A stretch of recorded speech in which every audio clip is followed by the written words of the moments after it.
Second Battle of Chuenpi, China, 1841.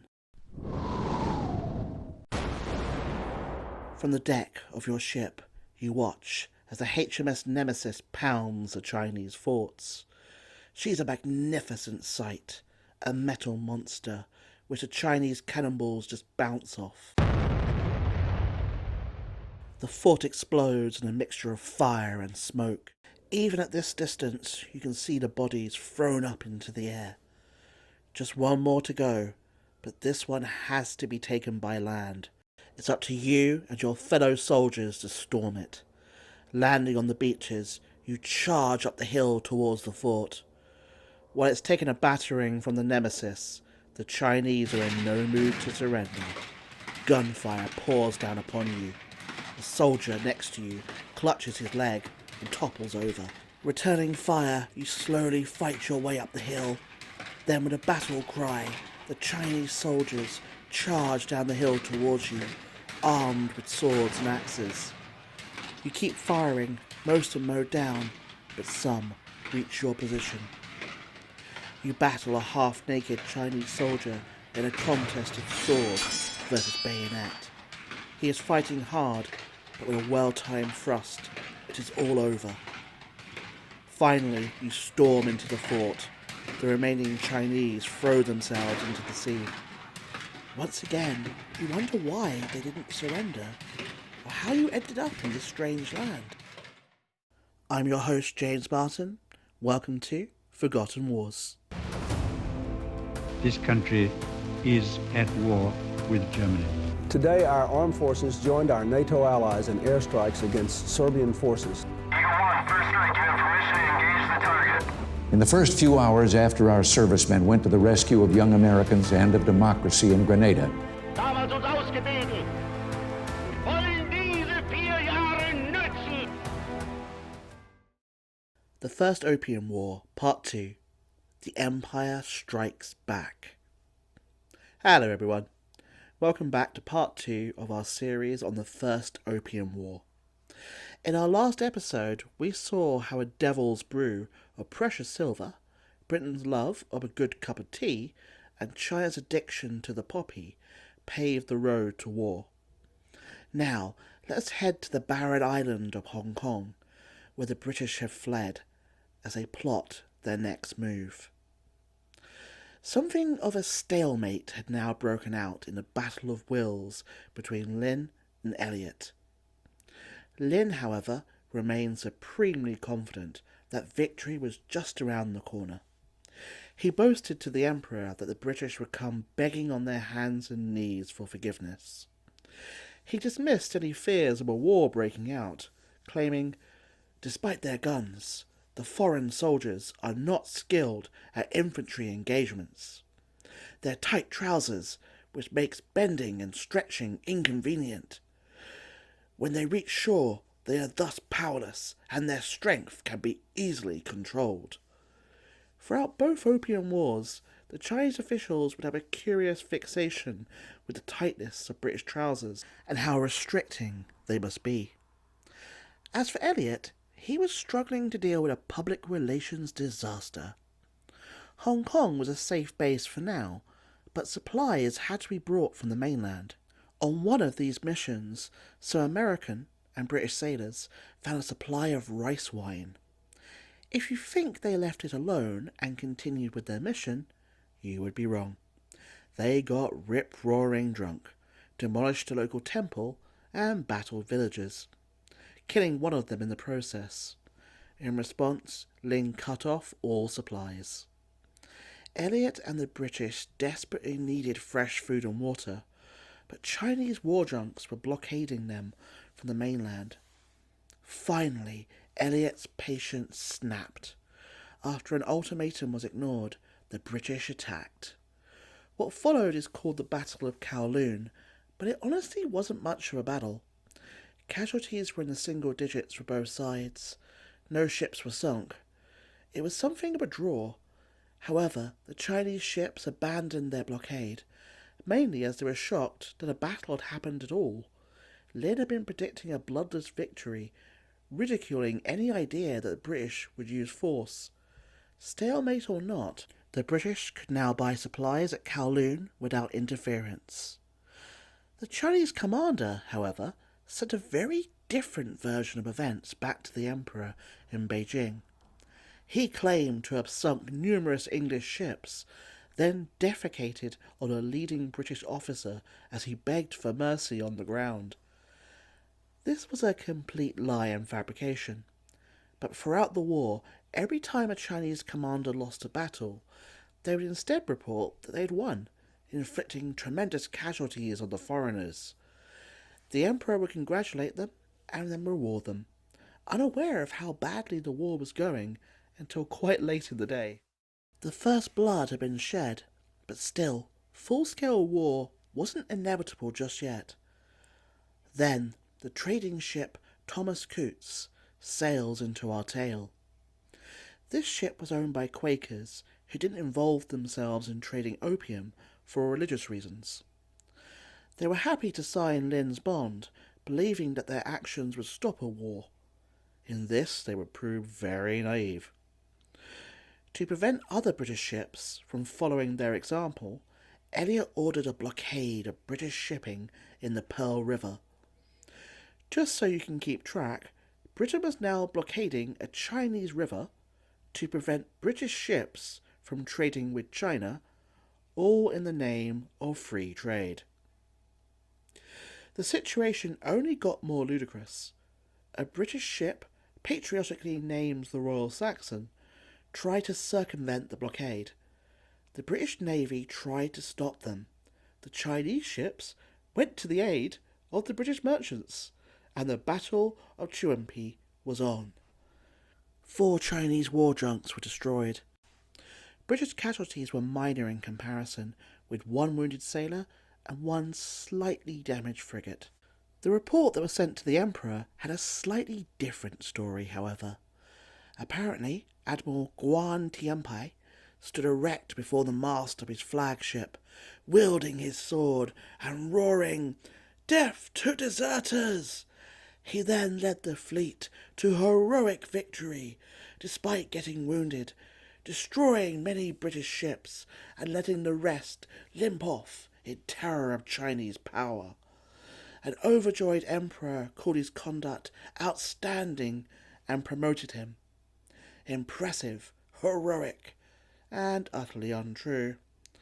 You can see how difficult it was for the emperor to run this war, or even understand what was happening, when his officials were constantly lying to him. The oblivious emperor was getting bored of the Opium campaign. Believing his officials that the British had been taught a lesson, he turned his attention to other matters.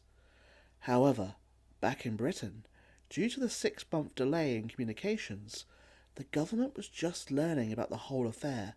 Far from being over, the Opium Wars were about to truly begin. Now, one of the legendary figures of British politics enters the scene, Lord Palmerston. To use a British expression, he is very much a Marmite character. People loved him or hated him. There was no in between.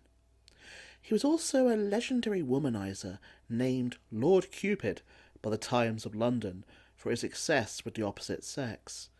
He was cited in a divorce case involving a journalist's wife when he was 78. Currently Foreign Secretary, he would play a major role in both Opium Wars. In modern China, he's portrayed as the arch-villain of the Opium Wars, responsible for a vast conspiracy to trick China into fighting the conflict. While he definitely deserves criticism for his actions, especially later on, this is taking things too far in my opinion. For the governments of China and Britain were in oddly similar situations, beset by crises, unpopular at home, and struggling to deal with the brewing war in the South China Sea that they didn't really understand. Britain's Foreign Office was a ramshackle and amateurish place at this time. Far from the palatial offices it resides in today, it was stuck in a small property on Downing Street, near to an open sewer. As for his staff and ambassadors, they left little to be desired. One official complained that diplomacy was seen as a gigantic system of outdoor relief for the aristocracy of Great Britain. The UK's Consul General to the Mosquito Indians was condemned for being as mad as bedlam, vulgar, mental, and quarrelling with all classes and all people. While our man in Belgium proudly boasted that he never read Belgian newspapers or talked to any actual Belgian people, spending his time in affairs with French women and freshening rivals with jewels instead. The best of the best indeed. The government itself was having an even worse time. Britain was racked by recession, bad harvests and rioting. Abroad it faced rebellions across the empire, clashes with France and Russia, while it just invaded Afghanistan. Refer to the second episode of this podcast for that total disaster. With a tiny majority, hated by its opponents, and with little support in the country, a war with China was the last thing it needed. Yet that is what it would get. Why? 2 words. William Jardine, opium smuggler extraordinaire and one half of the duo that led the leading opium company, Jardine Matheson. He'd arrived back in London and had beat a path to Palmerston's door. He slowly won over the Foreign Secretary, arguing that China's destruction of the opium should be considered an assault on both private property and on the British Empire itself. He even sent the government his own so-called Jardine plan, detailing how to wage a military campaign on China, the forces needed, and the terms they should ask for when the war ended. It would mirror exactly what the British government would end up both doing to and demanding from China. As well as Jardine's expert lobbying, there was also the issue of that £2 million Elliot had committed the government to pay for destroyed opium. With an already stretched budget and facing complaints that taxation was too high, no one wanted to pay this. Then, at a cabinet meeting of tired ministers, with China the last item on the agenda, Lord Palmerston suggested, why shouldn't the Chinese pay it instead? The cabinet loved the idea. One cabinet member spoke up that treacherous natives needed a firm stance. Another stated that our trade will never be on a proper footing until we teach these people to respect us. Always fascinating to see how important decisions are made. While the cabinet was now sold on the war, Parliament still had to be won over. This was not going to be an easy task. The opium trade was deeply controversial, and the opposition did not want an expensive war on behalf of it. The debates in Parliament were vicious. Future Prime Minister William Gladstone denounced it as a war most unjust in its origin, a war more calculated in its progress to cover this country with permanent disgrace I do not know and I have not read of. By a majority of only 9 votes, Britain went to war for the poppy.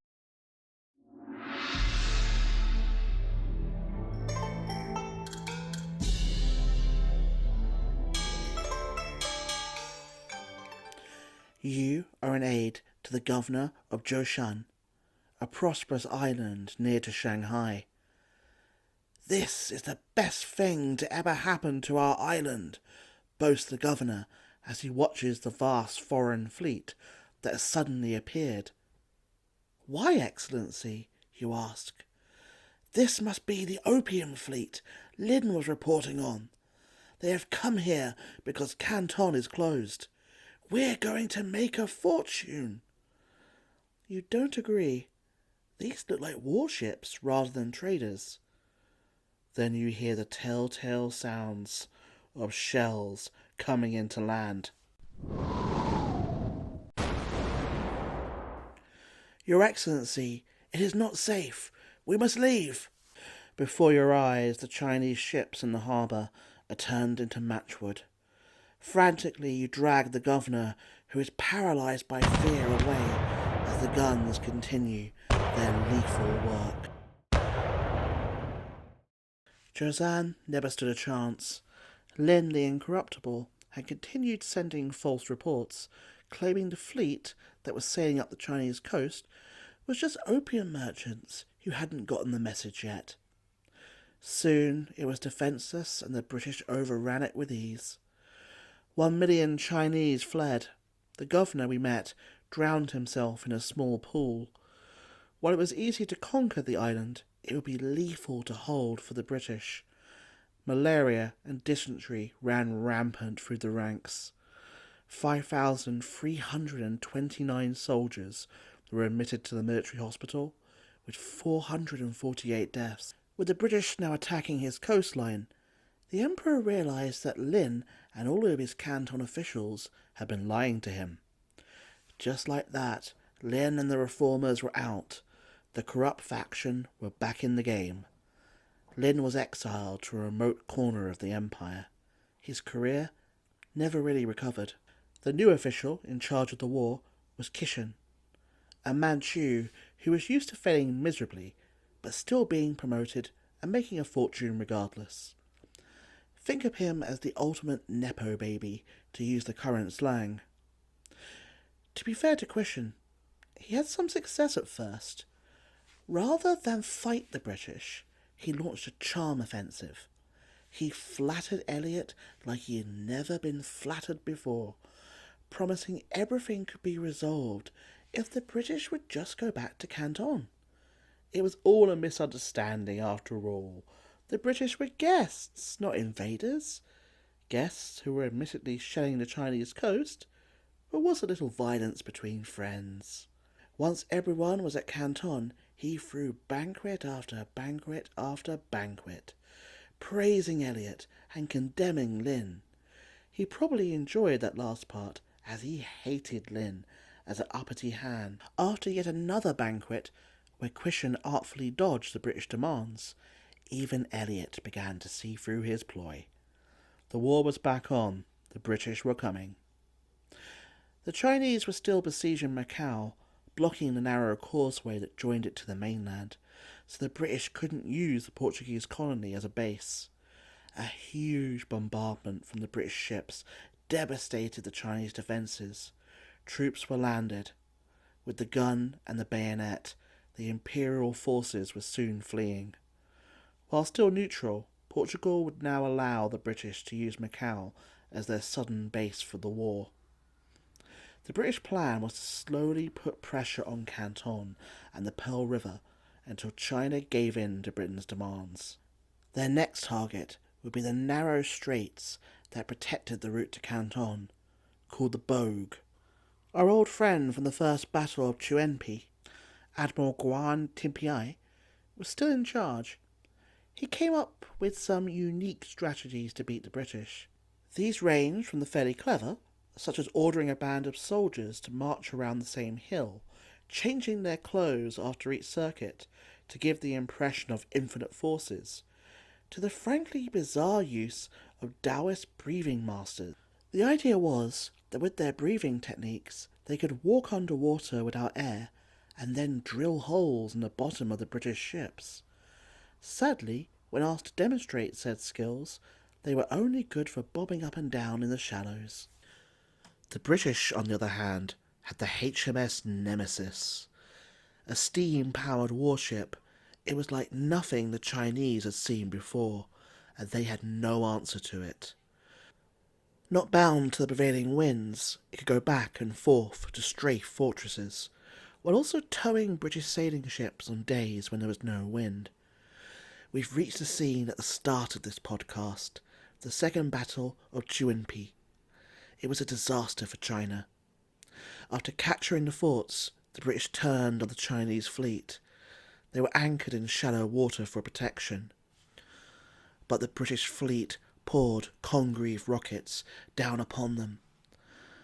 One sailor later wrote that the very first rocket fired from the Nemesis was seen to enter the large junk, and almost the instant afterwards it blew up with a terrific explosion, launching into eternity every soul on board, and pouring forth its blaze like the mighty rush of fire from a volcano. The destruction of the huge body seemed appalling to both sides engaged. The smoke and flame and thunder of the explosion, with the broken fragments falling around, and even portions of dismembered bodies scattering as they fell, were enough to strike with awe, if not fear, the stoutest heart that looked upon it. Soon the Chinese fleet were just burning hulks. Many lives were lost because the officers had told the soldiers they would all be killed if taken prisoner. British casualties were just 38 wounded. As will become a feature of this war, there was a pause after these defeats. Kishan seemed ready to deal. A £6 million indemnity would be paid by the Chinese. Hong Kong would be annexed by the British. In return, they would evacuate Joseon, and then trade would restart. The legality of opium and opening up more ports would be left to the future. It seems like a practical compromise. Was the war over? Not a chance. Both Elliot and Kishan hadn't consulted their masters about this deal. The Emperor was furious, rescinding the agreement and having Kishan arrested as a traitor. The local mandarins were ordered to drive the British into the sea. As for Elliot, Lord Palmerston was furious with him as well, when he found out what he'd agreed to. He wanted China opened up to trade and opium legalised. Poor Elliot was to be dismissed and recalled to Britain in disgrace, though he wouldn't find out about this for 6 more months. Even Queen Victoria had a slight dig at him, writing in a letter that the unaccountably strange conduct of Charles Elliot, who completely disobeyed his instructions and tried to get the lowest terms he could. The war was back on. In the Battle of the Bogue, Britain stormed the remaining forts guarding the route to Canton. Chinese resistance was less fierce this time. They had seen the British take prisoners. It led to some farcical situations. In one case, the Chinese officers locked their own soldiers in a fort so they couldn't run away, and then they fled themselves by small boat. The angry soldiers turned their cannons on the fleeing officers and opened fire. The mystified British watched this scene unfold, and they accepted their surrender. Those forts that did fight well were annihilated. This was a really one-sided battle. Admiral Timpiai had done his best to bolster his soldiers' low morale, even pawning his own clothes to try and bribe them to fight. To be clear, he didn't fight naked. He had an extensive wardrobe to sell. However, as the British approached the final fort, his soldiers began fleeing. Timpiai drew his sword to prevent their exit, but then a British bullet hit him square in the chest. With his death, all resistance collapsed. 600 Chinese had died, 460 cannons had been captured, and it had cost the British just 5 wounded. Kishan had feared such a defeat and had tried to prevent it. However, he was now on his way to Beijing in chains, and his property had been confiscated. Don't worry too much about him. He would play the Manchu card again, and would be pardoned to resume a life of high-level jobs and making even more money. So far the campaign had been surprisingly easy for the British Expeditionary Force. Numbering only about 6,000, they were beating an empire with the largest army in the world. What had happened to the formidable Manchu war machine that used to terrify its neighbours? While Britain was certainly more technologically advanced in some areas, like warships, the truth was the Imperial Army was rotting from the inside. For decades the Qing army had been undermined by a stealthy enemy, one we ourselves are still fighting at the moment: inflation. The elite Manchu units, or bannermen, of the Imperial Army received a stipend of rice, cash and land for their military service, but this had never been adjusted since the conquest of China, despite the fact that prices had soared. With the soldiers increasingly impoverished, discipline broke down and corruption seeped into every part of the military. Soldiers took civilian jobs just to get by. Officers sold promotions to the highest bidder. Families concealed deaths and invented births so they could get more money out of the state. The rule became that if it wasn't nailed down, then it could be stolen and sold off. Ludicrous situations began to occur, such as one garrison requesting permission to cancel spring artillery practice for fear that the noise would disturb their profitable silkworms. Suppose cavalry units were found not only to have sold their horses, but rented out their grazing land to local farmers. Army and Navy units fought to be posted near Canton so they could profit from opium smuggling. An already terrible situation was made worse as silver drained out of the empire and budgets became strained. Musketry and artillery practice were phased out entirely. Instead, they practiced with rusty swords and old bows. For many Chinese soldiers, the first time they'd ever fired their weapons was when they engaged the British in battle. By 1839, an advisor to the emperor complained, "Our soldiers cheat everyone. They refuse to pay full prices, gather in brothels and gambling dens, corrupt the sons of good families, and handle stolen goods." Such was the reputation of the Qing military on the verge of the Opium Wars. A new commander was now given the task of driving off the British as they smashed and burned their way towards Canton. Yang Fang was actually a commander who'd done well in previous wars. However, by now he was past his prime. He was 71 and so deaf that his aides had to communicate with him by writing. He decided that the British were winning due to using the dark arts. He demanded that all the full women's chamber pots in the city be collected and placed on rafts, which were then sent out to defend the city from the British guns. Even at the time, his reasoning puzzled Chinese officials. In Confucian society, women were rock bottom on the social scale. He seems to have believed that due to this, even the dark arts would be repulsed by their chamber pot contents. Unsurprisingly, this didn't seem to work at all. Undeterred, Yang tried out his secret weapon again. He counterattacked against a fort the British had just taken, marshalling his chamber pots to strip the British of their dark powers.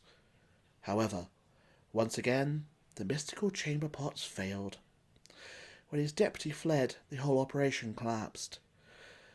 Soon the last fort before Canton fell, though not without an amusing exchange between the British and Chinese commanders.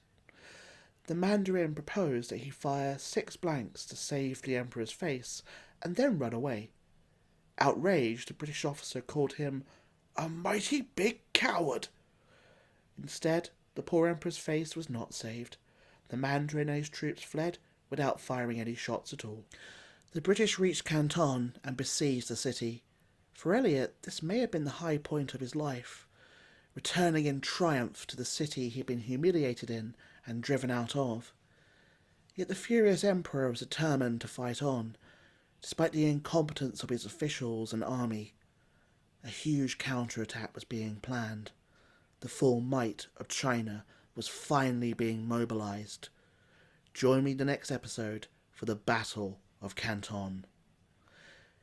If you enjoyed the podcast, please like, leave a review, or tell a friend. See you next time for more Forgotten Wars.